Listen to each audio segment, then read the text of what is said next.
Jadi kita tengok hak ada sekarang undang-undang ciptaan syaitan. Nampak? Yuriduna an yatahakamu ila taghut wa qad umiru an yakfuru bih. Kan dalam Quran kata golongan-golongan ni mereka nak berhukum dengan hukuman taghut. Apa mana? Hukuman bukan Quran hadis. Nampak? Dan syaitan bertujuan nak menyesatkan mereka. Jadi kita tegur kerajaan yang ada sekarang kembali ke pangkal jalan. Perdana Menteri hak paling berkuasa bertaubat dan balik kepada Islam yang sebenar.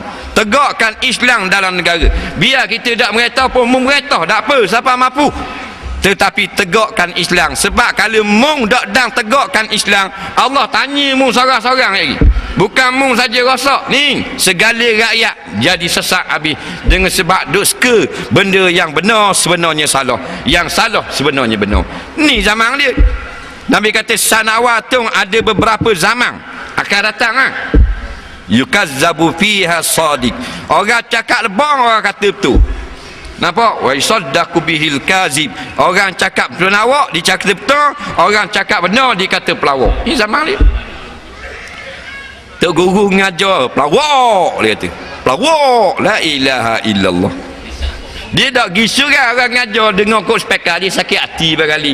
Dah bini dia tak akan tudung mai kemar gatung sama keleh duk kemar gatung. Jadi ustaz tu ngajar orang mana-mana ada bini dia tak tudung aurat, depan orang ramai dia reda, dia dayu, dia tak masuk neraka. Bengang telinga dia dengar, mai apa tak masuk neraka. Dia kata mana? Pelawak. Yukazzabu fiha sadiq. Zaman ni orang yang cakap tu pelawak, orang kata. Hak cakap lebang. Ni 18 mikrofon. Tengoklah TV hak mulut merah cakap. Kepala watak mulut merah.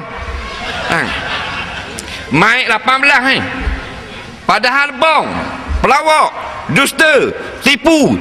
Tak ada sentuh sikit dengan Quran dan hadis. Bercanggah, merosakkan akidah. 18 mikrofon. Kerana orang ngajar agama betul, ngajar tafsir ni kolek. Ada hari tu kita ngajar di mana? Tak muka bawah. Dia pakai ikat dengan tali rupiah. Nampak? Ikat dengan tali rupiah. Tak apa dia nak kabur. Perjuangan. Ikat dengan tali rupiah. Hak tapak ni sepoket RZ. Mengingat aku lebang betul.